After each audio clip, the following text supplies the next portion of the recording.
Today, I want to read to you from James chapter 3 and talk to you about the character of heavenly wisdom. Here we go. James chapter 3, verses 17 and 18. We read this. But the wisdom that is from above is first pure, then peaceable, gentle, willing to yield, full of mercy and good fruits, without partiality and without hypocrisy. Now the fruit of righteousness is sown in peace by those who make peace.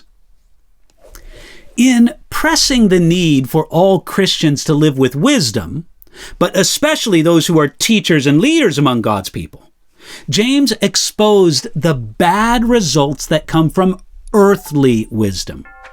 Now he's going to make the contrast with heavenly wisdom, where he mentions the wisdom that is from above in James chapter 3, verse 17. Earthly wisdom has its results, but God's wisdom also has fruit. James here defined exactly what he meant by the meekness of wisdom back in James chapter 3, verse 13.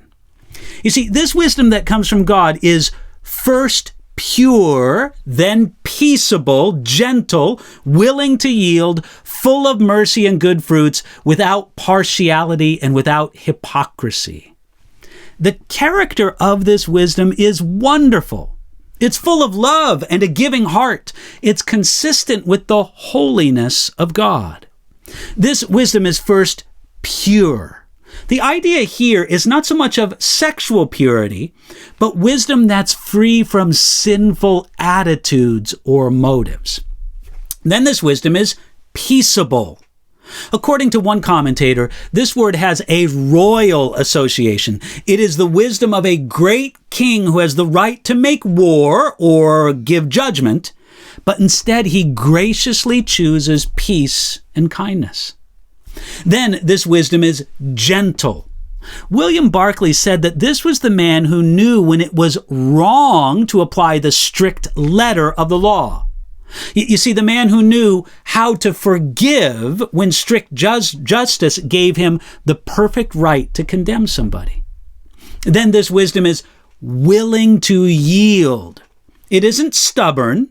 It knows when to bend and when to respond to an appeal. James also tells us that this wisdom is full of mercy.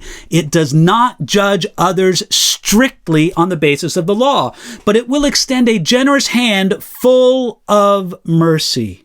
You see, this wisdom knows that the same measure of mercy we grant to others is the same measure that God will use with us. Jesus said that in the Sermon on the Mount, Matthew chapter 7, verse 2. James also tells us that this wisdom is full of good fruits. This wisdom can be seen by the fruit it produces. It isn't just the inner power to think and talk about things the right way. No, it is full of good fruits. And this wisdom is without partiality or without judging. The idea is that it doesn't have a curious inquiry into the faults or failings of others. James tells us that this wisdom is without hypocrisy. It doesn't pretend to be something that it isn't. It never works under a mask. You see, this wisdom is so wonderful that it makes more of itself.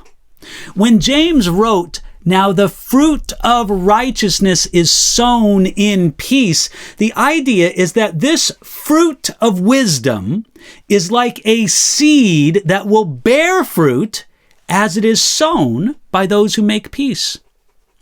You see, when people think of wisdom, they often think of the theoretical and the speculative.